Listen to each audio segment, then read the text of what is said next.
నమస్తే అండి. నా పేరు సుధాకర్ రెడ్డి. మాది భద్రాద్రి కొత్తగూడెం జిల్లా బూరగంపాడు మండలం లక్ష్మీపురం గ్రామం.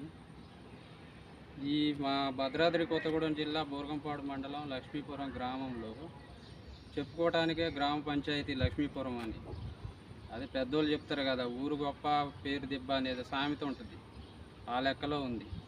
ఈ పంచాయతీ పన్నులు అన్నీ వసూలు చేస్తారు. ఇండస్ట్రియల్ దగ్గర నుంచి విలేజెస్, అది హౌస్ దగ్గర నుంచి ప్రతి ఒక్కళ్ళ దగ్గర నుంచి పన్ను వసూలు చేస్తారు కానీ ఇక్కడ ఒక అభివృద్ధి లేదు, ఏమీ లేదు. ఇక్కడ అట్లీస్ట్ పంచాయతీలో పనిచేసే వర్కర్లకు కూడా జీతాలు సరిగ్గా ఇవ్వట్లేదని తెలిసింది. వాళ్ళు కూడా కూలీ నాలి పని చేసుకొని బతికే వాళ్ళే కదా, వాళ్ళకి సరిగ్గా జీతాలు ఇవ్వట్లేదు. ప్లస్ అందులో ఈ పంచాయతీ పన్నులు వసూలు చేసిన డబ్బులన్నీ ఎటు పోతున్నాయి.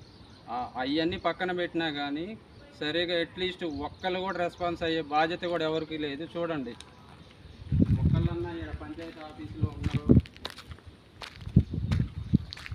చూడటానికి పంచాయతీ ఆఫీస్ మొత్తం లాకులు వేసి ఉన్నాయి, చాలా లేసి ఉన్నాయి. రెండు పంచాయతీలు కలిపి ఒక ఇన్ఛార్జిని పెట్టారు. పాపం ఆయన బాగానే చేస్తాడు. ఆయన రెండు పక్కలు ఎట్ట చేయగలుగుతాడు? అటు పినపాక చూసుకోవాలి, ఇటు చూసుకోవాలి.